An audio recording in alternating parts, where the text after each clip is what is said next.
기도하겠습니다. 하나님, 감사합니다. 이미 정결함을 받은 자들이 어찌 세상의 때와 세상의 더러움으로 인하여 구별할 수도 없고 분별할 수도 없는 비참한 지경에까지 이르게 되었는지 주여 돌아보게 하여 주시옵시고, 여호와 앞에 성결이며 우리에게 그 성결의 피로 오신 우리 구주 예수 그리스도를 온전히 믿는 믿음으로 이 세상 가운데 하나님의 임재를 날마다 경험할 수 있는 성결한 존재가 되게 하여 주시옵소서. 여전히 하나님 없는 채로, 예수님 없는 채로 더럽게 살아가고 있는 교회와 또 더럽게 살아가고 있는 것조차도 모르는 성도된 삶이 있지는 않은지 우리를 먼저 돌아보게 하여 주시옵시고, 우리의 주변의 교회와 성도들을 위하여 기도하는 자들이 되게 하여 주시옵소서. 오늘 주님 앞에 우리가 어떤 모습으로 섰는지 돌아보게 하여 주시옵소서. 혹여나 우림과 둠밈이 없는 채로, 공허한 채로, 혹여나 하나님이 명하신 불이 아닌 다른 불, 또 내가 다른 존재가 되었다가 하나님 앞에 이방인처럼 서고 있지는 않은지 돌아보게 하여 주시옵시고, 죽음을 면하는 자들이 되게 하여 주시옵시며 깨끗함을 받는 자들이 되게 하여 주시옵소서. 오직 여호와께 성결이라 하나님께서 우리를 부르신 그 자리, 거기서 주님과 만나게 하시고 주님을 영화롭게 하며 주님을 또한 구하고 바라고 소망하는 자들의 삶이 되게 하여 주시옵소서. 오늘 이 자리가 성결함을 받은 자들의 자리가 되게 하여 주시옵소서. 이를 믿는 자들의 자리가 되게 하여 주시옵소서. 혹시라도 묻은 때와 부정한 것과 더러운 것들로 인하여 우리의 모습이 가려지고 있지 않은지 돌아보게 하여 주시옵시고, 오직 하나님의 말씀과 명령과 규례를 가르치고 지키고 행하는 자리가 되게 하여 주시옵시며, 우리의 심령을 살피는 자리가 되게 하여 주시옵소서. 주님만을 바라보게 하시며 우리의 심령을 주님께로 온전하게 순종하며 무릎 꿇는 자리가 되게 하여 주시옵소서. 주님이 우리를 온전케 하시며 깨끗게 하신 것을 믿사오고, 이 구원의 놀라운 은총 가운데 세워진 자들로 불러주신 이 자리에서 이제 하나님을 마음껏 예배하며 하나님의 말씀을 생명처럼 여겨 새기는 자리가 되게 하여 주시옵소서. 감사드립니다. 우리 구주 예수 그리스도 이름으로 간절히 기도 올리옵나이다. 아멘. 할렐루야. 아멘. 옆에 있는 분들 축복하도록 하겠습니다. 뭐라고 축복하시느냐 하면 성결이 생명입니다 라고 축복하시기 바라겠습니다.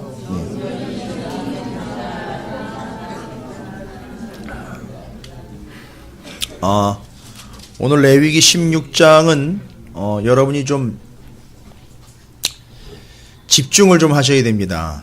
우리가 흔히 알고 있는 대속죄일의 단순한 제사 제도 중에 하나를 오늘은 묵상하는 날이 아니고요, 기독교의 대진리를 오늘 아주 명확하게 정리를 해야 되는 자리이기 때문에 여러분께서 조금 긴장하시고 아주 다부지게 오늘 레위기 16장 말씀을 정리를 하셔야 됩니다.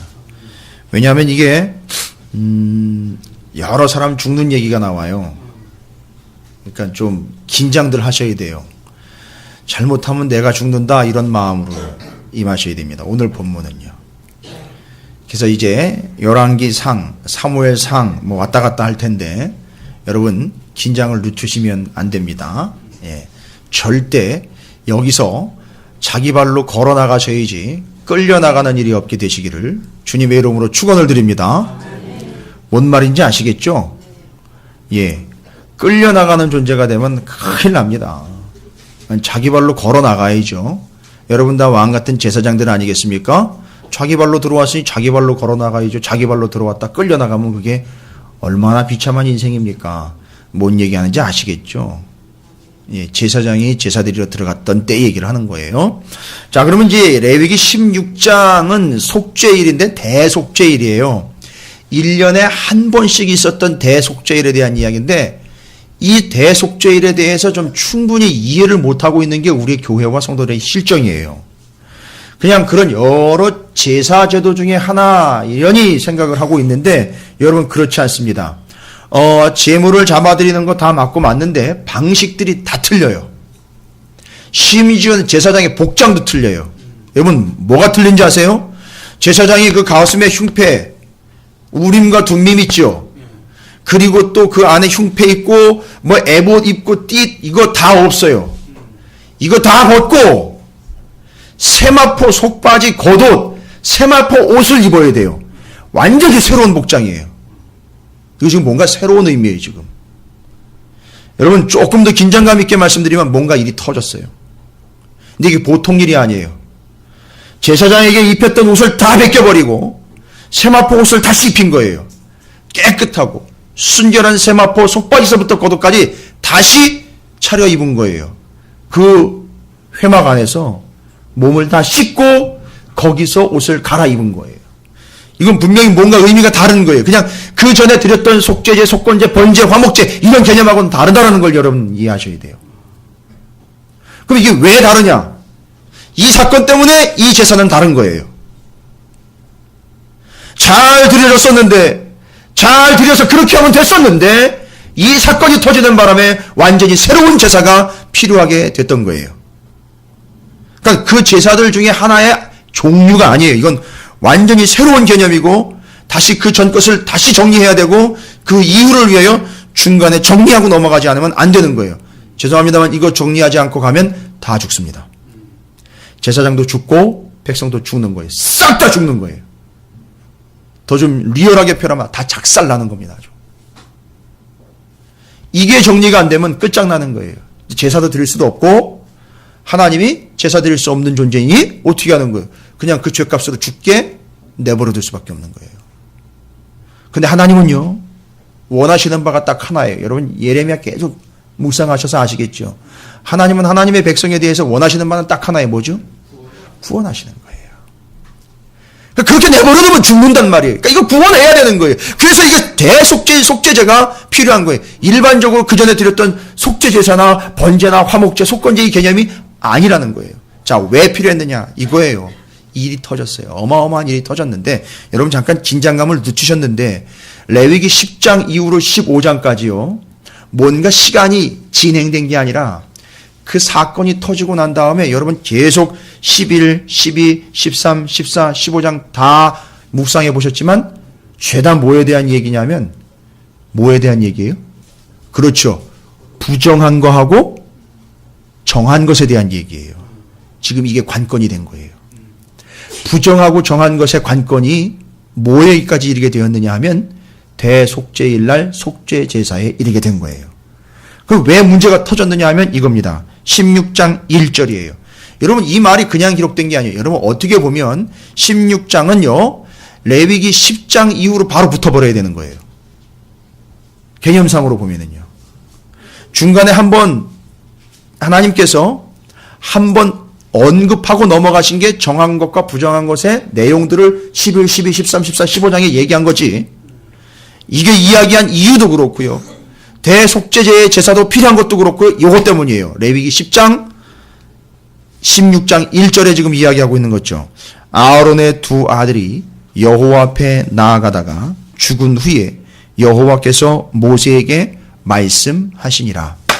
그때 그 사건 잊고 난 다음에 바로 이거 얘기하신 거예요. 그러니까 이 대속죄일의 속죄 제사는 그 일이 터지지 않았으면 어쩌면 하나님은 이야기하지 않으셨을 거라는 거예요. 여러분 여기까지 이해가 되세요? 정리가 되십니까? 그러니까 제사 제도를 출애굽기에 보면 대속죄일 제사는 언급이 안 됐다는 거예요.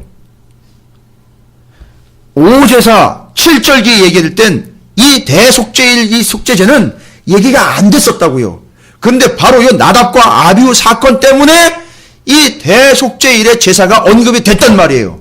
그럼 왜 이게 언급될 수밖에 없고 대속죄일의 이 속죄 제사가 필요했느냐 하면 여러분 보세요. 나답과 아비후가 무슨 짓을 했습니까?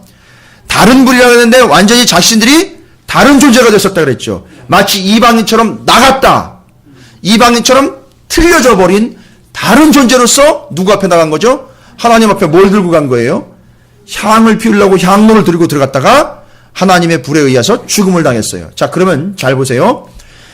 성결과 부정한 것의 이야기가 지금 관건이라고 그랬으면 여러분 그들은 어떤 상태로 들어간 거죠? 부정한 상태로 들어갔어요. 그러면 이 상황은 아주 심각한 상태가 발생이 된 겁니다. 무슨 얘기예요? 무엇이든지 부정한 것을 그 사람이 만지면 어떻게 돼버려요? 그 존재 자체들이 다 어떻게 된다 그랬죠? 부정하게 된다 그랬죠. 그래서 부정한 나답과 아비후가 어디로 들어가 버렸어요? 성막, 성소, 지성소 앞으로 나간 거예요. 그럼 생각해 보세요.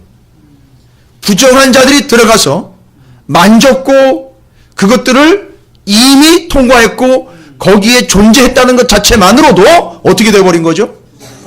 이 성소, 지성소는 부정하게 된 거예요. 이해가 되십니까? 여러분이 언약궤나 성막 안에 있는 성물들은 항상 깨끗할 것이다 라는 착각을 버리셔야 돼요. 사람인 제사장이 계속해 가서 만지기 때문에 이것도 부정해지는 거예요. 근데 심각한 건 나답과 아비가 부정한 상태로 들어가서 그 성소를 어지럽혀 버린 거예요. 더럽혀 버린 겁니다. 그렇기 때문에 이 대속죄일의 속죄 제사가 필요하게 됐던 거예요. 하나님은 그래서 더럽고 깨끗한 거에 상당히 민감하세요. 하나님이 결벽증이 걸리신 분이라서 그러는 게 아니라 이 더러우냐 깨끗하냐가 무엇을 좌우하느냐 하면은 여러분 아주 심각한 문제를 가져올 수 있기 때문에 하나님은 이거에 엄청 민감하세요. 그러면 이 이야기만 가지고는 그 민감함과 심각함을 감을 잡는데 좀 어려우실 수 있는데 글쎄 성경의 이 비참한 이야기가 동일한 이야기가 또 한 군데 기록이 되어 있어요. 소개가 되고 있는데 제사장의 두 아들이 항상 문제예요. 두 아들. 제사장의 두 아들 나답과 아비후가 죽은 이야기가 레위기 10장에 나와 있는데요. 여러분 또 다른 제사장의 두 아들 이야기가 사무엘상 2장에 나와 있어요. 여러분 누구 얘기인지 아세요? 엘리 제사장의 두 아들 홈니와 비느하스 이야기가 나와요. 여러분 이게 이해가 되시면 요 나답과 아비후 이야기는 확실히 이해가 되고 하나님이 왜 더러워진 것, 부정한 것에 민감한지 아실 수 있어요. 그리고 왜 대속죄일의 제사가 필요한지를 아실 수 있어요. 그러면 오늘 본문은 정확하게 이해가 되고 그것이 예수 그리스도로 직결되어 버리기 때문에 기독교의 진리가 뚫려 버립니다.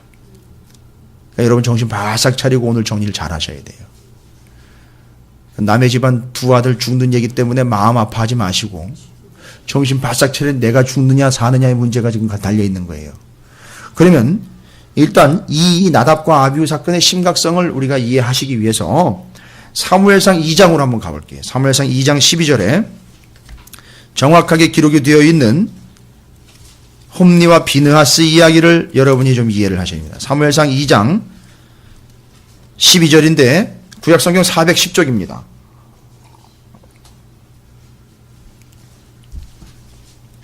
구약성경 410쪽입니다. 26절까지 함께 좀 먼저 살펴보고요. 이 사건이 의미하는 바가 무엇인지를 우리가 좀 살펴보도록 하겠습니다. 나답과 아비후를 일단 전제를 하십시오. 그들이 다른 존재가 되었다라는 사실. 하나님 앞에 나아갈 수 없는 존재였었는데 나아가 버린 거예요. 그래서 죽음을 맞이하게 됐죠. 그러면 이 홈니와 비느하스는 도대체 어떤 상태였는지 여러분이 좀 살피셔야 됩니다. 사무엘상 2장 12절부터 쭉 함께 살펴봅니다. 제가 읽어보도록 하겠습니다. 따라와 보십시오.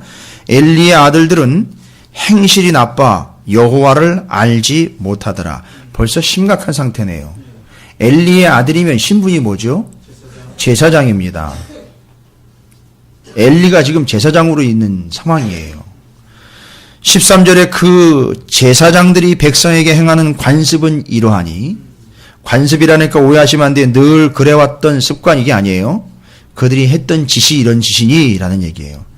곧 어떤 사람이 제사를 드리고 그 고기를 삶을 때에 제사장의 사환이 손에 삼지창을 가지고 와서 그것으로 냄비에나 솥에나 큰 솥에나 가마에 찔러 넣어 갈고리에 걸려 나오는 것은 제사장이 자기 것으로 가지되 실로에서 그곳에 온 모든 이스라엘 사람에게 이같이 할 뿐 아니라 기름을 태우기 전에도 제사장의 사환이 와서 제사 드리는 사람에게 이르기를 제사장에게 구워드릴 고기를 내라. 그가 내게 삶은 고기를 원하지 아니하고 날 것을 원하신다 하다가 고기 맛을 알게 된 겁니다. 삶아 먹다가 이제 구워 먹는 거예요. 이거 맛을 제대로 알게 된 겁니다. 근데 그 고기를 어떻게 취한 거지요? 하나님 앞에 다 드려 제사가 마무리되기 전에 벌써 자기 걸 착복을 한 거예요. 16절에 그 사람이 이르기를 반드시 먼저 기름을 태운 후에 내 마음이 원하는 대로 가지라 하면 그가 말하기를 아니라 지금 내게 내라. 그렇지 아니하면 내가 억지로 빼앗으리라 하였으니 갈 때까지 갔습니다. 이 소년들의 죄가 소년이 아니라 소년들이죠. 홈니와 비나스가 같이 그랬다는 거예요. 여호와 앞에 심히 크면 그들이 여호와의 제사를 뭐 했어요? 멸시함이었더라. 18절 사무엘은 어렸을 때 세마포 에봇을 입고 여호와 앞에서 섬겼더라. 갑자기 사무엘 얘기가 나옵니다. 거기다가 복장이 독특합니다. 예, 사무엘도 제사장 반열입니다. 가문이에요. 그런데 사무엘은 어려서부터 엘리에게 맡겨서 키운 바 됐습니다. 근데 그의 복장이 참 의미가 있어요. 제사장 복장을 본따지 아니하고 입은 게 뭔 옷이에요? 세마포 에봇을 입었어요. 여러분 여기서 눈치 엄청 빨리 채셔야 돼요. 사무엘은 이 당시 제사장이며 예언자적인 사명으로 부름받은 사람이에요. 사사시대의 만렵과 왕정시대 초기를 커버해주고 있는 아주 중요한 징검다리 같은 인물이에요. 근데 그가 지금 제사장과 함께 살아가고 있는 그 자리에 자기가 입고 있는 옷이 어떤 옷이냐 하면 바로 세마포 옷이에요. 자, 이거 기억해 두십시오. 그의 어머니가 매년 드리는 제사를 드리러 그의 남편과 함께 올라갈 때마다 작은 겉옷을 지어다가 그에게 주었더니 1년에 한 번씩 올라갈 때마다 쑥쑥 커버린 사무엘을 위하여 옷을 다시 지어서 가지고 올라갑니다. 그럴 때마다 엄마는 대견스럽기도 하고 제대로 커야 되는데 제대로 하나님의 사람으로 준비되어야 하는데 내가 엘리에게 맡기기를 잘했다. 그런데요, 걱정이 하나가 있어요. 엘리의 두 아들놈이 개차반인 거예요. 저놈의 새끼들 영향을 받으면 어떻게 하나? 저것들 영향 받으면 큰일인데. 그러나 그 걱정 붙들어 매고 하나님께 맡긴 거예요. 그래서 사무엘에게는 특별한 사명이 있었습니다. 20절입니다. 엘리가 엘가나와 그의 아내에게 사무엘의 아버지와 엄마지요 축복하여 이르되 여호와께서 이 여인으로 말미암아 내게 다른 우산을 주사. 애가 없었어요. 겨우겨우 하나 얻어가지고 사무엘 얻었는데 그걸 하나님에게 바쳤어요. 그런데 그 후에 어떻게 돼버렸습니까? 이 여인으로 말미암아 내게 다른 우산을 주사 이가 여호와께 간구하여 얻어 바친 아들을 대신하게 하시기를 원하노라 하였더니 그들이 자기 집으로 돌아가매 여호와께서 한나를 돌보시사 그로 하여금 임신하여 세 아들과 두 딸을 낳게 하셨고 아이 사무엘은 여호와 앞에서 자라니라. 그러니까 사무엘은 대신 드려진 자예요. 그리고 그 대신에 한나에게는 엄청난 태의 축복이 임하게 되지요. 자, 엘리와 그 아들들 이야기가 또 이어집니다. 중간에 사무엘 이야기가 바뀌어 있고 엘리와 그의 아들들 이야기가 또 나옵니다. 엘리가 매우 늙었더니 그의 아들들이 온 이스라엘에게 행한 모든 일과 회막문에서 여러분 이제 정말 갈 때까지 갑니다. 수종드는 여인들과 동침하였음을 듣고. 여러분 이게 어디서 일어난 일이라고요? 회막이에요. 여러분 이건 다른 불 개념이 아니에요. 이건 완전히. 이건 다른 불의 개념이 아니에요. 이건 죽일 놈이 돼버린 거예요. 나쁜 놈 개념이 아니에요. 이건 정말 끝낼 놈으로 소개가 되고 있어요. 둘이 다요. 그들에게 이르되 엘리가 이야기합니다. 너희가 어찌하여 이런 일을 하느냐? 내가 너희의 악행을 이 모든 백성에게서 얻었다. 그걸 왜 백성한테 들어요? 지 아들한테. 백성들이 얘기할 때까지 가만히 있었던 거예요. 그러니까. 이야기로 하면 더러워질 대로 더러워진 거예요. 냄새날 대로 냄새날 때까지 처박아 놨다가 이젠 보이니까 냄새가 나니까 이젠 얘기하는 거예요. 24절 내 아들들아 그리하지 말라. 내게 들리는 소문이 좋지 아니하니라. 언제까지 소문 듣고 자꾸 판단할 거냔 말이에요. 자기가 자기 새끼들을 제사장인데 자기가 데리고 다니는데 자기가 판단을 했어야 될 거 아닙니까? 그렇게 하지 말아라. 내게 들리는 소문이 좋지 아니하니 너희가 여호와의 백성으로 범죄하게 하는도다. 희한합니다. 제사장이 범죄했는데 제사장의 범죄가 누구를 범죄하게 하는 거예요? 백성들을 범죄하게 하는 겁니다. 자, 여기서 이제 한 가지 중요한 이유가 나옵니다. 제사장의 타락과 더러움과 범죄는 누구를 멸망으로 이끌고 가느냐 하면 백성들을 타락과 범죄와 더러움으로 이끌어가는 원인이 된다는 거예요. 이게 또 문제입니다. 자, 아직까지는 제사장만 더러워졌어요. 그죠? 근데 제사장이 더러워지면 백성도 자연스럽게 더러워지게 되어 있습니다. 이제 뒤로 나갑니다. 25절에 사람이 사람에게 범죄하면 하나님이 심판하시려니와 만일 사람이 여호와께 범죄하면 누가 그를 위하여 간구하겠느냐 하되, 이거 누가 해야 되는 거예요? 사람이 하나님께 범죄하면 이거 누가 대신 간구해 줘야 되는 거예요. 그렇죠. 그런데 지금 네가 그 짓을 해놨다는 얘기예요. 그러니까 어떻게 되는 거예요? 간구를 합니까? 못합니까? 못해. 그 사람 어떻게 되는 거예요? 죽는 거예요. 이해가 되십니까? 누가 그를 위하여 간구하겠느냐 하되 그들이 자기의 아버지의 말을 어떻게 해요? 듣지 아니하였으니 이는 여호와께서 그들을 어떻게 하기로요? 죽이기로 뜻하셨음이더라. 아이 사무엘이 점점 자라매 여호와와 사람들에게 은총을 더욱 받더라. 이게 뭔 얘기인 줄 아세요? 이놈들 이렇게 개판인데 사무엘은 이렇게 제대로 커갑니다. 이런 얘기예요. 그러니까 지금 누가 부각이 되고 있는 거예요?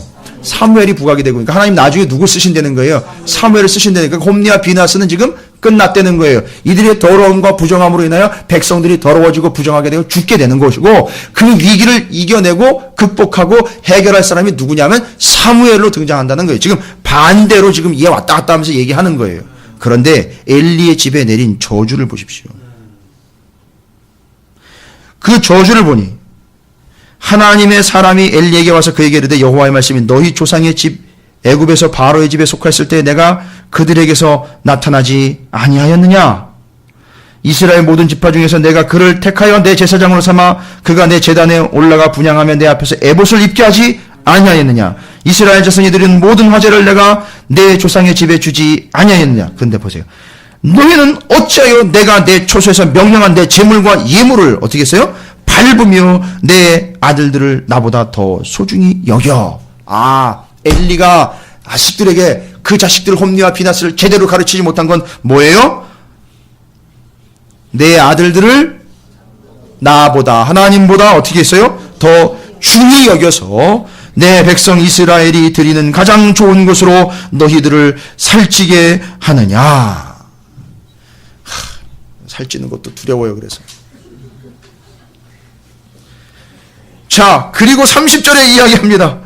30절이 바로 이게 우리가 그렇게 유명하게 듣고 있던 말씀이에요. 그러므로 이스라엘 하나님 나 여호와가 말하노라 내가 전에 네 집과 내 조상의 집이 내 앞에 영원히 행하리라 하였으나 이제 나 여호와가 말하노니 결단코 그렇게 하지 아니하리라. 나를 존중히 여기는 자를 내가 존중히 여기고 나를 멸시하는 자를 내가 경멸하리라. 2장 17절에 나와 있죠. 멸시함이었더라 라고 나와 있어요. 그래서 멸시하는 자를 가만두지 않겠다 이야기하는 거예요. 그러니까 지금 어떻게 돼버린 겁니까? 홈리와 비느하스에 의해서 이미 하나님의 성소, 지성소, 하나님께 드리는 제물, 제사가 다 어떻게 돼버린 거예요? 완전 부정하게 되어버린 거예요. 그 다음에 이제 이 사건이 있고 난 다음에, 이 일이 있고 난 다음에 아직 홈리와 비느하스가 안 죽었지요. 안 죽었는데 뒤로 가면 4장에, 사무엘상 4장에 무슨 일이 있었느냐 하면, 여러분 이스라엘 백성이 블레셋과 싸움이 붙습니다. 근데 밀려버려요. 이러다간 다 박살날 것 같으니까 이스라엘이 방책을 내죠. 어떤 제안을 합니까? 어떻게 하면 우리가 이길 것 같다? 하나님의 법궤를 이 전쟁터로 가지고 오자. 그러니까 뭐를 이해를 한 거예요, 이 사람들은? 법궤가 뭔 능력이 있다고요? 여러분, 법궤가 무슨 능력이 있길래 그걸 갖다가 놓습니까? 뭘 믿은 거예요, 이스라엘은? 저 뒤에 얼핏 들렸는데. 여러분, 법궤, 언약궤는 어디 있다 그랬습니까? 지성소에 있었죠. 그게 의미가 뭐예요? 하나님의? 그렇죠. 그러니까 이게 뭘 바라고 노린 겁니까? 법궤를 갖다 놓으면 거기 하나님이 임재할 거라는 믿음이 있었어요. 믿음은 있었는데 전혀 개념 없는 믿음이었던 거예요. 저 죽을 줄 모르고 믿는 믿음이었던 거예요. 무슨 얘기냐면 잘 보세요. 언약궤 그 법궤 위에 하나님이 임재하시는 건 맞아요. 그런데 그렇다면은 여러분 보십시오. 갖다 놨으면 거기 하나님이 임재하셔야 돼요. 그렇죠? 그러면 어떻게 됩니까? 이겨야 되는 거예요. 그런데 어떻게 돼서 결론적으로 졌어요. 지고 심지어는 법궤는 어떻게 돼버렸어요? 블레셋한테 뺏겨가지고 블레셋에 어디에 갖다 집어넣었습니까? 이 법궤를 다곤 신전에다 갖다 집어넣었단 말이에요. 여러분 이거 다 아시죠? 예. 아니 그럼 어떻게 된 겁니까? 법궤는 하나님이 임재하시는 상징인데 그래서 전쟁터에 질 것 갖다 갖다 놨더니만 하나님이 임재하신 줄 알았는데 결론적으로는 임재를 보세요. 어떻게 된 거예요? 임재를 안 하시고요. 이스라엘 백성들은 어떻게 됐어요? 졌어요. 그리고 하나님이 말씀하신 대로 내 아들들 내가 죽일 걸 작정했다 하고 이 사건 이후로 바로 누가요? 홈리와 비느하스가 그 전쟁터에서 죽어요.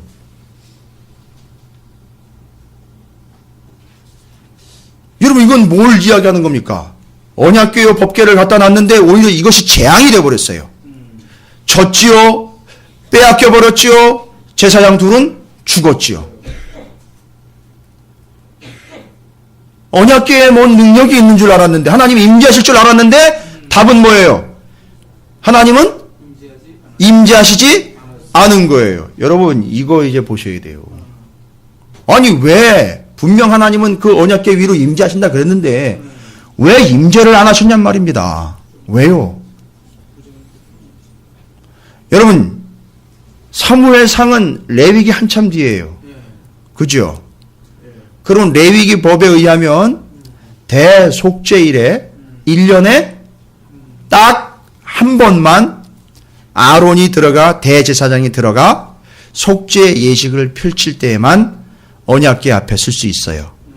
그렇죠? 눈치채셨어요?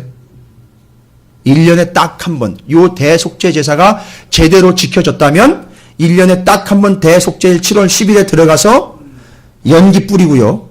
향기 나는 향로. 여러분 그 대속죄일에 제사장이 속죄 위하여 지성소에 몇 번 들어가는지 아세요? 한 번 들어간다고 이해하는 사람들이 있어요. 아니요, 한 번 아니에요. 대속죄일 하루 들어가는 거지 한 번 들어가는 게 아니에요. 정확하게 이야기하면 3번 들어가요. 3번 들어간다고요. 첫 번째 레위기 16장에 다 나와 있어요. 향을 피우러 들어가고요. 속죄하기 위하여 2번 들어가요. 자기의 죄와 자기 가문의 죄. 그 다음에 백성들의 죄를 뿌리러 들어갑니다. 이게 3번 들락날락해요. 그러니까 한 날이지만 3번 지성소에 들락날락합니다. 그래서 더러워진 지성소, 더러워지고 더럽혀진 성소를 속죄를 한다고 그래요. 자기들 죄만 속죄하는 게 아니라 그 시스템 자체를 아예 속죄를 해버려요. 그래서 그 언약궤이며 지성소이며 성소이며 회막이며 백성을 다 속죄를 해버립니다. 그렇게 되면 죄다 어떻게 돼버리는 거예요? 깨끗해지는 거예요.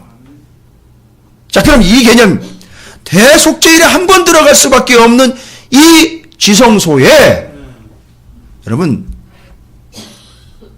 이건 상상할 수도 없는 일이 벌어진 거예요. 전쟁터에다가 언약궤 갖다 놓겠다고 1년에 딱 한 번밖에 못 들어가는 데를 홈리와 비느하스요. 지금 어떤 상태라고요? 부정하기로 이야기하면 지금 어떤 상태예요 지금? 제사 드리기 전에 고깃배 가다가 먹지요. 이젠 그것도 부족해 성소 안에서 회막 안에서 여인들과 동침을 해 행음을 하죠. 예, 난리 난 거예요. 막 더러울 대로 더러운 거예요. 막 이런 더러운 존재가 전쟁터에 언약궤를 가져다 달라는 부탁을 받고는 어떻게 해버렸어요? 1년에 한 번밖에 못 들어가는 한 번밖에 들어갈 수 없는 그 지성소를 지 멋대로 들어갔다 언약궤를 들고 전쟁터로 나간 거예요. 그럼 이 언약궤는 지금 어떤 상태가 되어버린 겁니까? 부정한 상태가 됐죠. 그죠? 부정한 상태가 되어버린 거예요. 그러니까요. 결론은 뭐가 되는 거예요? 부정하기 때문에 하나님이 임재하실 수가 없었어요. 정답이에요. 이 다 나온 거예요. 그러니까 1년에 한 번 정기적으로 대속죄일을 정하여 언약궤이며 거기 성막이며 성소이며 다 속죄를 해야 하는 이유는 뭐냐 하면 이유는 뭐예요? 이미 쥐 덩어리인 진영 안에 한가운데 성소가 위치하고 있기 때문에 이것이 오염돼 버린단 말이에요. 제사장도 심지어 사람이기 때문에 더러워질 수 있어요. 혹여라도 그게 더러워지게 되면 어떻게 된다 그랬어요 아까? 하나님이 임재하지 못하고 아무리 제사를 드려도 이건 드릴 수가 없고 받으시 않기 때문에 얼마나 비참한 결과가 나온다는 거죠? 다 죽는 거예요, 다. 그러니까 하나님의 관심사는 지금 뭐냐면 이 대속죄일을 반드시 필요로 하는 이유는 그때만이라도 1년에 한 번이라도 대속죄일에 대제사장이 들어가 완전히 깨끗하게 해야 어떻게 되는 거죠? 하나님이 임재하시고 출애굽기 이미 얘기하셨잖아요. 하나님 내가 너희와 함께 하겠다. 그래서 임재하고 싶은데 임재의 초소를 좀 만들어라. 만든 게 성막이에요. 근데 이게 지저분해진단 말이에요. 더러워진단 말이에요. 홈리와 비나스뿐만 아니라 나락과 아비오와 같이 제사장들에 의해서도 더러워진단 말이에요. 그 일반 평민에 의해서는 말할 것도 없죠. 그러니까 이렇게 더러워진 상태로는 아무리 제사를 드려도 받으실 수 없고 제사를 드릴 수가 없는 거예요. 더러워진 상태로는. 그러니까 그 사람은 어떻게 돼버리는 거예요? 그냥 그러다가 죽는 거예요. 그러니까 이제 대속죄일에 완전히 깨끗해진 이 성소, 성막, 지성소, 언약궤 이제는 앞으로 무슨 제사를 드려도 하나님이 어떻게 되는 거죠? 대속죄일의 제사를 끝내고 난 다음에는요. 무슨 제사든지 다 이제는 어떻게 돼버리는 거예요? 깨끗해진 다음에는 하나님 어떻게 되신 거예요? 임재하시죠. 그 임재하시고 난 다음에는요. 어떤 제사를 드릴 수도 있게 된 거예요. 이제는 그래서 하나님 앞에 속죄제, 속건제, 번제, 화목제 이 모든 기타 제사들을 드릴 수 있게 되는 거예요. 그래서 혹시라도 못 드리게 되어 죽을까봐 하나님이 1년에 한 번씩 7월 10일을 정해서 대속죄일에 완벽하게 속죄를 해내고 기타 제사들을 계속 드릴 수 있도록 기회를 주신 게 대속죄일의 제사란 말이에요. 그래서 그 포인트는 뭐냐? 어떻게 해야 하나님이 임재하셔서 받으시니까요?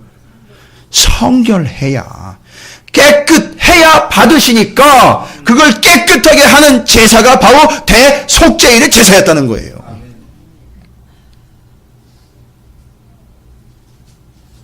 그러니까 이제는요, 대속죄일이 없으면 대속죄일의 제사가 없고는 그 이후로는 어떤 제사를 드려도 무용지물이 되는 거예요.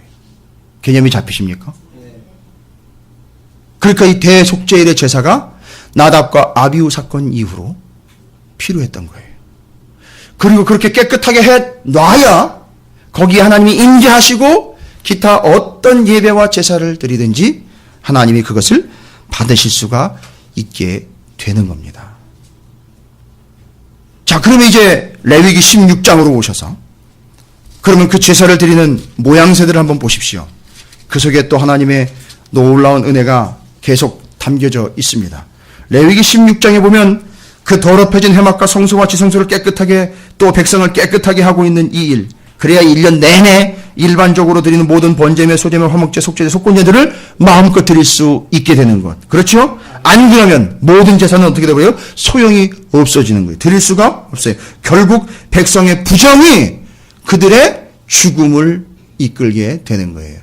그래서 그 부정은 어떤 결과를 낳느냐? 하나님이 임재하실 수가 없는 거예요. 이게 심각하다는 거예요. 하나님이 임재하실 수가 없어요. 그러니까 대속죄일 제사는 그 전에 드렸던 여러 5가지 제사 있죠? 그거랑은 스타일이 달라요. 그래서 반드시 하셔야 돼요. 반드시 하셔야 되는 거예요, 그게. 그러면 이제 순서대로 여러분이 대속죄일의 제사를 하나씩 하나씩 습득을 하셔야 돼요. 그게 여러분께 돼야 돼요. 그리고 그렇지 않으면 여러분 앞으로 무슨 제사를 드려도 어떤 기도를 드리고 어떤 예배를 드려도 하나님은 받을 수 없는 비참한 존재가 된다는 거예요. 요거 때문에 그렇게 된 거예요. 대속죄일의 제사 때문에. 그래서 아론의 두 아들이 여호와 앞에 나아가다가 죽은 후에 여호와께서 모세에게 바로 말씀하신 거예요. 이거 해결해야 되는 거죠. 이제 여호와께서 모세에게 이르시되 내 형 아론에게 이르라 성소의 휘장 안 법궤 위 속죄소 앞에 잘 보세요. 아무 때나 들어오지 말아라. 이게 아무 때나 들어간 거예요. 그러니까 결론적으로 어마어마하게 더러운 상태로 그냥 쑥 들어가 버린 거예요. 그리하여 죽지 않도록 하라. 이는 내가 구름 가운데 속죄소 위에 나타남이니라. 그렇죠. 거기 임재하시는 걸 이야기하는 거예요. 그러니까 더러워진 상태로는 하나님이 임재하실 수가 없다 이거예요. 그러니까 뭐 복잡하게 따질 거 없습니다.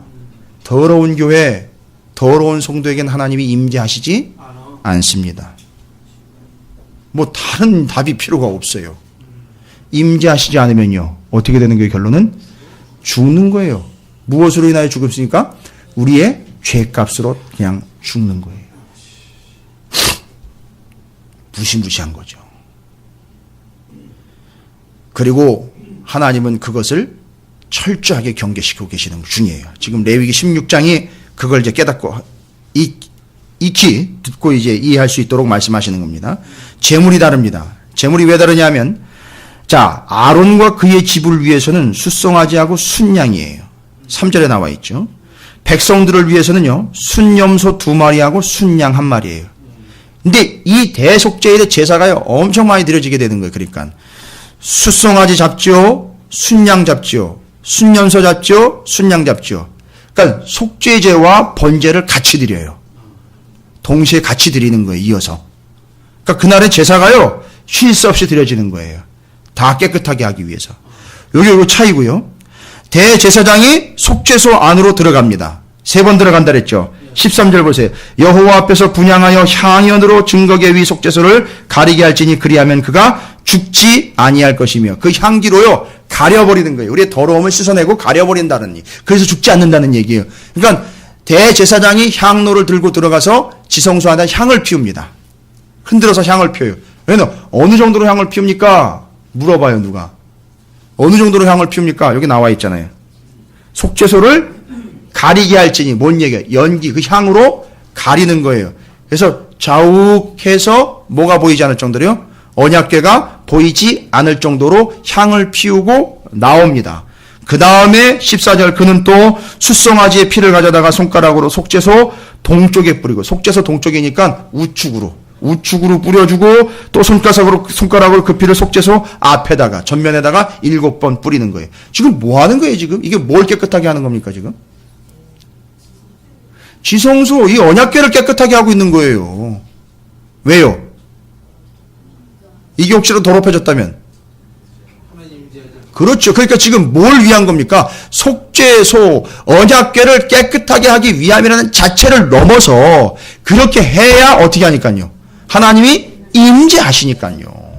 그래 임재하셔야 평상시 때 드리는 모든 제사와 모든 예배와 모든 기도를 어떻게 하니까요? 받으시니까요. 그리고 15절에 또 들어갑니다. 또 이제는 백성을 위한 속죄제 염소를 잡아 그 피를 가지고 휘장 안에 들어가서 그 숫송아지 피로 행함같이 그 피로 행하여 속죄소 위와 속죄소 앞에 뿌릴지니. 그러니까 연기 뿌려서 가리주고 자신과 자신의 가정을 위하여 속죄하는 송아지 피 뿌리고요. 그 다음에 염소 피 뿌리고요. 백성들을 위해서. 자, 이게 뭘 위함인지 뒤에 보세요. 16절이에요. 요거 때문에 제가 설명을 일일이 드린 거예요. 곧 이스라엘 자손의 부정과 그들이 범한 모든 죄로 말미암아 지성소를 위하여 속죄하고. 그러니까 지성소가 어떻게 될 수 있다는 거죠? 더럽혀질 수 있다는 거죠. 그러니까 지성소를 위하여 뭐 하고요? 속죄하고 또 그들의 부정한 중에 있는 뭐예요? 회막을 위하여 그같이 할 것이요. 지성소와 속죄, 회막과 속죄, 그것이 부정해질 수 있고 더러워질 수 있기 때문에 깨끗하게 하는 것, 이게 바로 목적인 거예요. 그래야 하나님이 임재하신 하나님이 그 예배와 제사를 받아서 용서를 받고 우리는 구원을 얻을 수 있기 때문에 이걸 그래서 혹시라도 놓칠 수 있으니까 제도상으로 아예 만들어서 1년에 한 번씩 꼬박꼬박 매 해마다 하게 했어요. 그런데 이게 두루 가면 없어져 버려요. 사라져 버린다고요. 제사를 안 드려요. 그래서 어떻게 해버립니까? 망하는 거예요. 계속해서 망하는 겁니다. 하나님이 임재하실 수가 없는 거예요. 계속 어떤 상태로 가고 있는 겁니까? 더러워진 상태로 계속 가는 거예요. 가다가 언제 깨끗해지게 됩니까? 예수 그리스도께서 오셨을 때에 한 번에 단번에 깨끗하게 지는 거예요. 그런데 알고 봤더니 이 제사를 이해하면 거기까지 보인다는 거예요. 그래서 여러분 아시잖아요. 다곤 신전에 그 하나님의 언약궤가 있을 때에 그 다곤 신전에 더러워진 그들, 부정해진 그들, 더러운 이방신들이 어떤 결과를 맞게 됐는지 아시죠? 또한 나곤의 타작마당 아시죠? 타작마당에서 어떻게 합니까? 그 다윗이 언약궤를 들여오기 전에 그것이 언약궤가 넘어지는 걸 받으려고 개념 없이 받다가 죽어버렸어요. 왜 죽었습니까? 그 사람이 뭐하기 때문에? 그렇죠. 그 사람이 깨끗한 사람이 아니기 때문에 죄가 있는 상태로 그냥 만져버리니까 끝나버리는 거예요. 죽어버리는 거예요. 이게 그 개념들이라는 거 다. 여러분 이제 이해가 되실 거예요. 이제는. 그래서 하나님은 임재하실 수 없으며 그것이 더러운 존재에게는 죄악이며 더러운 존재는 반드시 그 죄로 인하여 더러움으로 인하여 어떻게 된다? 죽는다는 거예요. 그러니까 이건 아주 치열함입니다. 반드시 깨끗하게 해야 되는 거예요. 그래서 반드시 그 속죄의 의식을 치러야 되는 겁니다. 그리고 대속죄일이에요. 그래서 다 깨끗해지는 거예요. 싹 다. 다 깨끗해지고 그 상태로 무슨 제사를 드리든 무엇 기도하든 어떤 걸 갖다 드리든 하나님이 받으시게 되는 거예요. 여러분 그럼 이 예배는요? 이 예배는 어떤 의미일까요? 우리가 드리고 있는 이 예배는 지금 이 예배를 하나님 받으실까요? 안 받으실까요? 근거가 뭡니까? 그럼 예수 그리스도는 제사로 치면 어떤 개념인 거예요? 예? 대속죄일에 드렸던 제사의 개념이겠죠. 정확하게 이해하고 계시는 거죠. 그러니까. 그렇죠. 그러니까 우리가 깨끗하게 되는 것은 이 예배를 통해서 깨끗하게 되는 게 아니에요. 이미 우리는 무엇을 통하여 깨끗하게 되는 겁니까? 예수 그리스도 대속죄 제사를 통해서 우리는 깨끗하게 되었어요. 됐기를 바랍니다. 돼야 돼요. 그래야 오늘 이 예배를 하나님이 받으시는 거예요. 그 다음에 여러분들이 그 상태로 기도해야 하나님이 들으시는 거예요. 이 개념이 정확하게 정리가 되셔야 됩니다. 안 그러면 죄송합니다. 아무리 예배를 여러 번 드리고 아무리 목이 터져라 성대가 결절이 되도록 소리를 질러도 그건 하나님이 들으시거나 받지 않으신다는 거예요. 자, 그러면 여기 이 대속죄일의 레위기 16장의 이 말씀들이 여러분이 보시기에도 정확하게 기록이 되어 있는 이 내용들이 누구를 이야기하고 있는지를 우리는 이제 먼저 또 정리를 해봐야 됩니다. 그러면 제사장의 복장을 보셔야 돼요. 아까 넘어갔지만 레위기 16장 4절에 제사장이 자기가 입고 있었던 에봇이며 제사장의 화려했던 복장들을 다 벗어놓고 뭘 입어야 된다 그랬죠?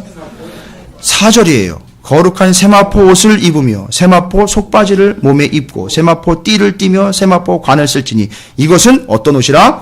거룩한 옷이라. 그러니까 이건 세마포 자체는 완전히 거룩한 옷이에요. 그렇죠? 그 다음에 제가 잠깐 지난주에 말씀을 드렸어요. 금요일 날 언급해 드렸는데 요한계시록에 가면 구원받은 자들이 하나님 보좌 앞에 모여있는 자들이 다 어떤 옷을 입고 있더라? 흰 옷을 입고 있더라 라는 게 그게 뭐가 사함받은 거예요? 죄가 사함받은 깨끗해진 상태. 어디에다가 그걸 씻었기 때문에요? 그 몸을 예수의 피에다가 씻었기 때문에 깨끗하게 된 상태. 그러니까 그걸 다 연결을 하면 완벽하게 깨끗하된 상태가 되어 하나님이 용납하시는 것. 그건 바로 대속죄일의 제사를 의미하는 거라는 얘기예요. 근데 여기에 하나가 더 들어갑니다. 뭐가 들어가느냐면 백성들의 죄를 사하기 위하여 염소를 2마리를 책정을 합니다. 한 마리는 잡아 죽여 그 피를 뿌려요. 속죄소에 들어가서. 근데 한 마리는요, 회막 앞에다가 묶어놓고 대제사장이 눈동자를 쳐다보면서 두 손으로 머리를 잡고 안수를 합니다. 어떻게 안수를 합니까? 그 모여있는 모든 이스라엘 백성들의 죄를 다 싸잡아가지고 거기다가 전가를 합니다. 그리고 이 제물인 순염소를 아자젤 염소라고 그럽니다. 여기서는 아사셀이라 그랬죠. 그리고 심지어 원어적으로 해서 그러면 아사셀에게 보낸다라고까지 해석을 해요. 그러니까 뭔 얘기냐면 아사셀, 죄의 사망과 권세를 잡은 이에게, 이것을 말하자면 죽음, 사단, 죄와 사망과 공중권세를 잡은 것, 이런 개념으로 볼 수 있겠죠. 그것에게 보내는 제물로서 아사셀 염소라 하고, 그것을 그냥 광야 저 귀퉁이로 사람이 갈 수 없는 데까지 끌고 갔다가 거기서 그냥 나가 죽게 만들고는 자기는 돌아와 그 끌고 갔던 사람은 다시 옷을 벗고 씻고 정결 예식을 하고 들어오게 됩니다. 바로 여기 모든 죄를 다 짊어지고 죄악의 구렁텅이로 들어가 사망의 권세로 들어가 거기서 그냥 죄를 싹 처리해버리는 개념, 이게 바로 아사셀이었고, 이 개념이 피를 뿌려 속죄하게 되며 모든 죄를 담당하게 된 이 아사셀 염소, 두 마리의 염소 개념이 누구에게 적용이 됐느냐 하면 예수 그리스도에게 적용이 됐어요. 피를 내셨고 죄를 담당하셨고, 그런데 문제는 뭐였느냐 하면 가서 처박혀 죽은 것이 아니라 예수 그리스도는 부활을 하셨다는 거예요. 그래서 그 죽음을 이기신 거예요. 그래서 죄로 인하여 죽을 수밖에 없었는데 예수 때문에 영원한 생명을 얻게 된 것, 이게 바로 대속죄일의 완성이 되는 거예요. 이게 예수입니다. 이해가 되십니까? 아주 정확하게 여러분, 레위기 16장이 예수 그리스도가 이 땅 가운데 오신 대속죄의 개념으로 이해를 하시는데 정확하게 다른 거 필요 없습니다.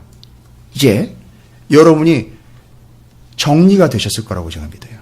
내가 지금 어떤 상태인지, 우리가 늘 드리는 예배는 어떤 상태고 우리의 삶은 어떤 자리인지 여러분이 이해가 되셨을 거예요. 그렇죠? 지금 우리가 다시 대속죄일의 예배를 드릴 필요는 없어요. 한 번의 제사로, 이제 신약성경 다시 연구하겠지만 한 번의 제사로 다 완성이 돼버렸습니다. 누구 때문에요? 예수님 때문에 다 완성이 돼버렸어요. 그래서 우리 그걸 믿고 있습니다. 그러니까 우리는 지금 대속죄일을 이미 지난 거예요. 그러니까 우리가 지금 드리고 있는 예배나 제사나 기도, 이 모든 것들은 대속죄일에 예배를 드리고 난 다음에 소위 말하면 지성소나 성막이나 회막이 다 어떻게 된 상태? 깨끗하게 된 상태에서 거기 누가? 하나님이 임재하시니 이제는 무엇을 드리든 어떤 걸 드리든 하나님이 받으시는 존재가 되어버렸다는 거예요. 문제는 뭐냐 이제? 우리가 이렇게 되었는데도 불구하고 여전히 더럽혀진 삶을 살며 여전히 더러운 생각과 여전히 죄악된 생각들과 유혹과 구습과 썩어져갈 옛날 생각들과 인간의 생각들과 세상의 생각들이 더러워서 더럽혀지게 되고 부정하게 되면 어떻게 된다는 거예요? 이것이 하나님과의 관계를 막아버립니다. 제가 죽는다는 얘기는 제가 드리지 않겠습니다. 하나님과의 관계를 막아버리는, 단절시켜버리는 거예요. 하나님이 임재하실 수가 없어요. 왜요? 잘 보세요. 우리가 이미 이제 뭐가 되어버렸어요? 깨끗하게 되었고 여기는 하나님이 임재하시는 뭐라 그랬어요? 성전이고, 심지어 예레미야 31장 기억나십니까? 우리 안에다가 하나님의 말씀을 새겨서 우리 속에 뒀다 그랬죠. 그러니까 우리가 뭐가 되어버렸어요? 우리 안에 하나님의 말씀이 기록된 율법판이 있으니 우리 몸 자체는 언약궤예요. 그러니까 이 언약궤가 부정하게 되면 어떻게 된다는 거예요? 하나님이 임재하실 수가 없는 거예요. 다 이렇게 연결이 되는 겁니다, 여러분. 어떻게 정리가 되십니까? 아주 쫙 정리가 되는 겁니다. 이제 혼란스럽지 않으셔도 돼요. 그러니까 오늘 이 예배는 이 대속죄일을 이미 우리가 겪고 경험하고 믿고 있는 우리가 하나님 앞에 나와 아름답게, 온전하게, 거룩하게, 깨끗함으로 드리는 것이 맞는 거예요. 그래야 이 예배를 받으시고 이 예배 가운데 우리에게 하나님은 어떻게 하신다고요? 임재하시는 거예요. 할렐루야. 이 기가 막힌 사실이 오늘날 우리에게 전달이 되고 있는 바입니다. 따라서 우리는 이미 그 대속죄일의 의미를 지나고 매번 하나님 앞에 이 기도와 감사와 예배와 찬양으로 드리는 이 삶이요, 하나님 나라에서 삶과 동일한 삶이 되어야 될 텐데, 이걸 위해서 우리는 관건으로 잡아야 되는 게 이제 뭡니까? 예수를 믿습니까? 안 믿습니까? 이거 가지고 맨날 다시 따져야 되고, 다시 물어야 되고, 다시 영접해야 되고, 이게 아니에요. 이미 영접했으면 여러분, 그걸 확실히 가지고 가야지요. 주님을 10번 이상 영접할 사람이 있다는 얘기를 들었어요, 제가. 그러면 그 얘기는 뭡니까? 1년에 한 달에 한 번씩 대속죄 제사를 드려야 되는 거예요. 그러니까 일주일에 한 번씩 대속죄 제사를 드려야 되는 거예요. 그렇지 않고 1년에 한 번이었었어요. 이건 개념과 의미를 받아들이셔야 되는 거예요. 그러니까 이제 우리는 이미 그런 존재가 되었으니 여러분이 민감하게 받아들이고 포인트로 삼아야 되는 거예요. 여러분의 삶에, 우리의 삶의 포인트는 뭐예요? 우리가 어떤 존재가 되어야 되는 거죠? 우리가? 그렇죠.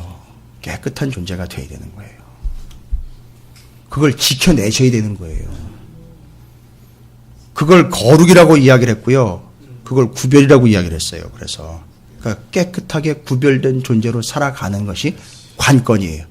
그래서 일주일 동안 여러분의 삶이 제사가 되고 예배가 돼야 되는 이유가 바로 그겁니다. 여러분이 더럽혀진 상태로 이 자리에 오게 되면 여러분의 예배를 받으실 수가 없는 거예요. 하나님이. 여러분의 기도를 들으실 수가 없는 거라고요. 아니, 듣지를 않으세요. 받지를 않으십니다. 아주 더 정확하고 능동적으로 여러분이 해석을 하셔야 돼요. 철저하게 그 죄악과 더러움이 묻지 않도록 씨름을 하셔야 됩니다. 절규하면서 이겨내셔야 되는 거예요. 레위기 10장을 보세요. 그래서 이 나답과 아비후 사건 이후로 하나님이 이야기하신 게 바로 이거예요. 레위기 10장 8절부터 11절까지예요. 이걸 그때도 말씀드렸지만 지금 다시 한번 말씀드리면 이제 이해가 되실 거예요. 여러분, 우리의 이제 앞으로의 포인트는 뭐라 했습니까? 우리의 관건은요, 우리가 하나님이 구하신 거룩한 성전이니 언약궤의 조체이니 우리가 어떤 상태를 유지해야 된다? 거룩하고 성결한 깨끗한 상태를 유지해야 된다 그랬죠? 근데 그것을 위해서 제사장들이 해야 될 일이 있었어요. 뭐냐? 레위기 10장 8절부터 11절까지입니다. 8절부터 읽습니다. 여호와께서 아론에게 말씀하여 이르시되 너와 내 자손들이 회막에 들어갈 때에는 포도주나 독주를 마시지 말라. 그리하여 너희 죽음을 면하라. 이는 너희 대대로 지킬 영영한 규례라. 그러니까 나답과 아비후가 더러워진 채로 들어갔다는 얘기죠. 그건 맞는 얘기죠. 그 다음에 그렇게 하지 말라고. 이게 규례인데 그리하여 너희가 거룩하고 잡으세요. 10절 11절이 포인트예요. 그리하여야 너희가 어떻게 해요? 거룩하고 속된 것을 분별하며 부정하고 정한 것을 분별하고. 이게 관건이에요. 이게 제사장들이 해야 될 일이에요. 뭐를 해야 된다고요? 뭐와 뭐를요? 거룩하고 속된 것 분별할 줄 알아야 되고요. 부정하고 정한 것 분별할 줄 알아야 되는 게 제사장의 역할이에요. 근데 하나님은요, 우리를 빼도 박도 못하도록 우리 존재를 베드로전서 2장 9절에 뭐라고 했어요? 우리를 너희는 왕 같은 제사장이라 그랬단 말이에요. 그러니까 우리 입장에서는 지금 뭐를 구별을 해내야 돼요? 거룩하고 속된 것, 부정하고 정한 것을 매일 구별을 해내야 되는 거예요. 여러분, 야, 잘못 걸려들었다, 야. 오, 정말 피곤하게 살게 생겼다, 이제. 예수 믿는 게 그냥 복 받고 좋은 건 줄 알았는데, 와, 이게 더 피곤해지게 생겼다. 오, 이거 짜증나겠는데, 이거? 뒤엔 더해요. 11절 보세요. 또 나 여호와가 모세를 통하여 모든 규례를 이스라엘 자손에게 가르치리라. 뭐예요? 하나님의 말씀을 가르치는데 목적이 뭐예요? 창세기, 출애굽기, 레위기, 민수기, 신명기는 모세 오경이고요. 왕정은 500년이면서 페르시아 시대 아는 거 좋아요. 근데 그걸 알아가지고 뭐 하려고요? 가르쳐야 돼요. 왜 가르치는 거예요, 도대체? 많이 알으라고요? 지식적으로 터득하라고요? 모르는 교회 가가지고 잘난 척하라고요? 예? 모르는 무식한 사람들에게 가서 아는 척하란 말이에요? 내 지식을 드러내라고 뽐내라고 가르치는 게 아닙니까? 예? 뭐 하라고요? 10절과 연결해서 10절, 11절이 한 틀로 가는 거예요. 철저하게 가르쳐가지고요. 그 말씀에 의해서 어떻게 하라고요? 거룩하고 속된 것, 부정하고 정한 것을 분별할 수 있도록 하려고 말씀을 철저하게 가르치는 게 누가 해야 될 일이에요? 제사장이 해야 될 일인데, 이러면 나답과 아비후가 죽어버렸단 말이에요. 이게 하나님이 여기서 이제 억장이 무너지는 거예요. 그러니까 앞으로는요, 어떻게 해야 되는 거죠? 속한 것, 정한 것, 부정한 것, 정한 것을 구별할 수 있도록 하기 위하여 너 제사장은 뭐 해야 되는 거예요? 하나님의 말씀을 달달달달 외워서 철저하게 외울 때까지 가르치려는 거예요. 그래서 유대인들은 모세 오경 중에 제일 먼저 레위기를 아이들에게 가르칩니다. 아예 달달달달달 외워요. 이유는 이제 알았어요. 왜냐? 네가 레위기를 달달달달달 외워서 그걸 습득을 해서 내가 뭐를 구별해내는 거예요? 그렇죠. 거룩하고 속한 것, 더러운 것과 깨끗한 것을 구별해낼 줄 아는 존재로 만들어내면 그 영혼은 어떻게 돼버리는 거죠? 거룩한 존재가 되니까 그 영혼에게 어떻게 된다는 거죠? 하나님이 늘 임재하시는 거예요. 그래서 유대인들은 아직도 레위기를 끝까지 가르쳐요. 여기까지가 그들의 한계예요. 그런데 하다 보니 우리가 이걸 가지고는 다 할 수 없어요. 그건 말씀을 부딪히면 부딪힐수록 우리는 더러운 죄이라는 걸 계속 발견을 하는 거예요. 근데 이걸 깨끗하게 할 수 있는 방법이 없어요. 아니 계속 묻는데요 뭐. 계속 나가서 돌아다니면 묻어요. 더러운 게 묻고 죄가 묻잖아요. 이거 어떻게 해결하냔 말이에요. 그러면 이런 상태로는 예배할 수도 없고 기도할 수도 없는데 말씀을 볼 수도 없는데 그러니까 누가 오신 거예요? 예수 그리스도가 오셔서 이 문제를 해결을 하고 우리는 그분이 뭐로 오신 거예요? 그러니까 말씀으로 오셨기에 지금 이게 가능해진 거예요. 다. 그러니까 다 완성을 하신 거예요. 주님이. 말씀을 가르치는 건 말씀으로 오신 예수, 대속죄일에 완벽하게 우리의 제사의 속죄의 제물로 오신 예수, 아사셀로 오신 예수, 우리는 그걸 믿고 받아들임으로 이제는 대속죄 제사를 치른 자들, 깨끗하게 된 자들, 이제 우리의 삶에선 5가지 제사가 있어요. 절기도 있을 수 있고요. 여러 가지가 있지만 그걸 지키는 게 중요한 것이 아니라 깨끗한 상태로 그렇게 했을 때에 그걸 하나님이 받으신다 이거예요. 그러니까 우리의 관건은요, 성결이에요. 그래서 제사장의 머리에 띠에다가 그 다른 여러 가지 있을 수 있잖아요. 네.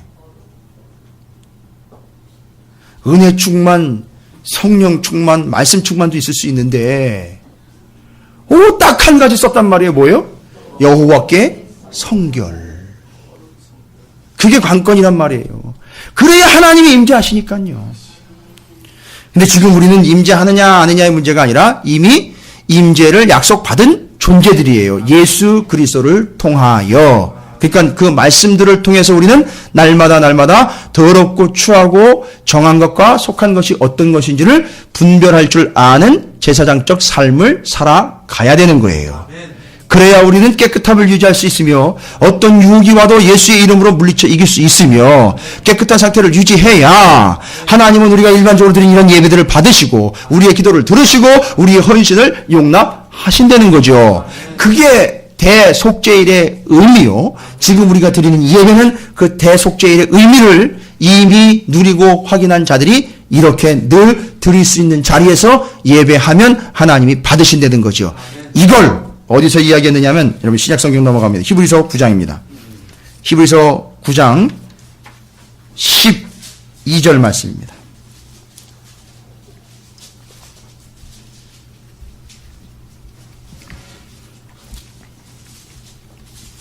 히브리서 9장 12절 신약성경 361쪽입니다.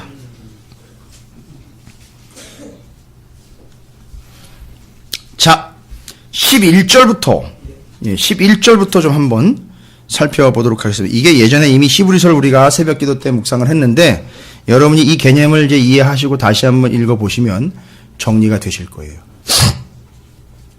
여러분, 제 자랑이 아니고 우리 자랑이 아니라 이번 기회가 아니면 이렇게 정리해가지고 요약할 수 있는 기회가 별로 없어요. 이참에 확실히 정리를 하십시오. 10년, 100년 이상 이 신앙생활을 해도 이 개념도 모르고 그냥 죽는 분들이 수두룩해요. 어쩌다가 구원받는 거 그냥 그렇게 돼버리는 거예요. 잘못하면 큰일 납니다. 자, 히브리서 9장 11절부터 이 대속죄일의 레위기 16장이 연결이 되면서 거기다 아예 히브리서 9장 11절 뒤로 레위기 16장이랑 관련 이렇게 써놓으십시오. 그럼 같이 왔다 갔다 하면서 읽으실 수 있게. 지금 한번 읽어보면은요, 이해가 될 거예요. 그리스도께서는 장래 좋은 일의 대제사장으로 오사 손으로 짓지 아니한 곳 이 창조의 속막이죠. 그 회막. 그게 어떻게 되는 거예요? 일상적으로는 어떻게 될 수 있죠? 더러워질 수 있지요. 그런데 이 장막은요, 온전한 장막이에요. 그래서 그분이 그런 의미로 오신 거예요. 자, 12절입니다. 본격적으로 얘기합니다. 염소와 송아지. 이건 뭐야? 언제 필요한 거죠? 염소와 송아지는 바로 아까 그때 대속죄일에 반드시 필요했던 제물 둘이잖아요. 그죠? 두 종류.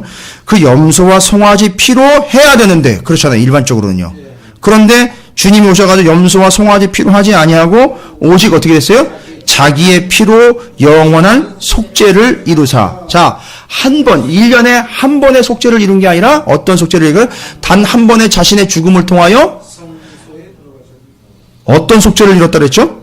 영원한 속죄를 이루사 단번에. 자, 예전 같으면은 그 더러워진 상태로 들어갈 수 있습니까? 없습니까? 제사장도 함부로 대제사장도 1년에 몇 번밖에 못 들어가요? 한 번밖에 못 들어가는 걸 영원한 속죄를 이루신 예수 그리스도께서는 어떻게 되었어요? 단번에 그냥 훅 하고 들어가 버린 거예요. 그래서 여러분이 지금 훅 하고 여기 들어와 버린 거예요. 이해가 되십니까? 된 거예요. 단번에 성소에 들어가셨느니라.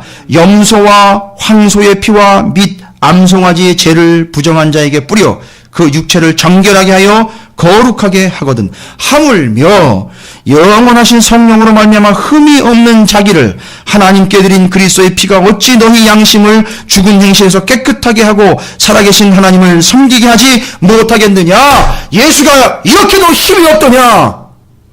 이제는 예수 때문에 모든 더러운 것과 부정한 것으로부터 어떻게 할 수 있다? 구별될 수 있다. 이제는 이길 수 있지 않느냐. 하나님 앞에 깨끗한 존재로 좀 나아갈 수 있지 않느냐. 뭐의 피를 힘입어? 예수 피를 힘입어. 예수의 피로 인하여 깨끗하게 되었으니 그것이 곧 하나님의 능력이 되는 거예요. 그러니까 우리는 지금 정결하게 될 수 있는 유일한 이유와 관건은 뭐예요? 예수 그리스도의 보혈. 예수 그리스도를 믿는 믿음. 오직 예수 때문이에요.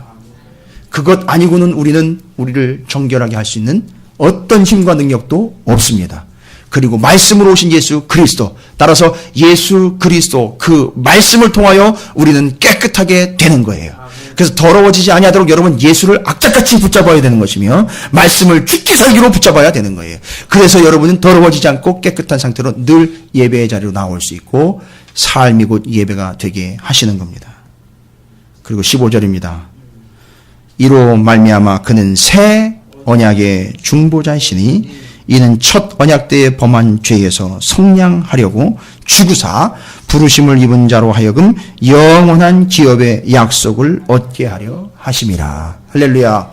이렇게 해서 예수 그리스도의 제사가 완성이 되어 우리는 그를 믿는 자들로서 우리의 삶에서 하나님의 임재를 경험하게 됩니다. 이것을 늘 유지하시기 바랍니다. 지켜가시길 바라겠습니다. 여러분이 이제 관건으로 삼아야 되는 건 이미 예수를 믿는 자들이란 분명한 고백은 좀 이제는 확실하게 좀 하십시오. 좀 애매하게 하지 마시고 누가 물어보면 그런 것 같기도 하고 아닌 것 같기도 하고가 아니라 이제는 확실히 예수를 믿는 자이니 이제 내가 예수의 피로 말미암아 정결하게 된 존재라는 사실을 사실적으로 좀 받아들이시고 여러분의 삶을 정결하게 하는 일에 예수를 고백하며 말씀을 붙잡아 구별된 삶, 정결한 삶을 살아 여러분의 삶 자체를 그냥 통째로 하나님이 받으실만 하게 하시기를 주님의 이름으로 축원을 드립니다. 그런 이들에게 하나님은 늘 임재하실 줄로 믿습니다. 그러니까 여러분의 가정이 임재의 초소요. 여러분의 사업장이 임재의 초소이며 여러분의 직장이 하나님의 임재의 초소이고 여러분의 건강, 여러분의 몸, 마음이 다 하나님이 임재하시는 곳이 될 줄로 믿습니다. 단 조건은요. 성결. 바로 말씀과 예수 그리스도에 인하여 성결하게 된 여러분에게 있을 수 있는 일입니다. 여러분 이건 치열하게 지켜내야 됩니다. 치열하게 쫓으셔야 돼요. 절대 여러분 더러운 채로는 하나님이 임재하실 수 없습니다. 오히려 떠나가십니다. 잊지 마시기 바라겠습니다. 블레셋에게 언약궤를 빼앗겨버린 그런 비참한 일이 여러분에게 나타나지 말기를 주님의 이름으로 축원을 드립니다. 또한 홈리와 비나스, 나답과 아비후 같은 비참한 운명이 되지 않기를 주님의 이름으로 축원을 드립니다. 따라해 보시겠습니다. 여호와께 성결, 삶의 정결, 예수, 말씀, 할렐루야. 이것으로 여러분의 삶을 지켜가시기를 주님의 이름으로 다시 한번 축원을 드립니다.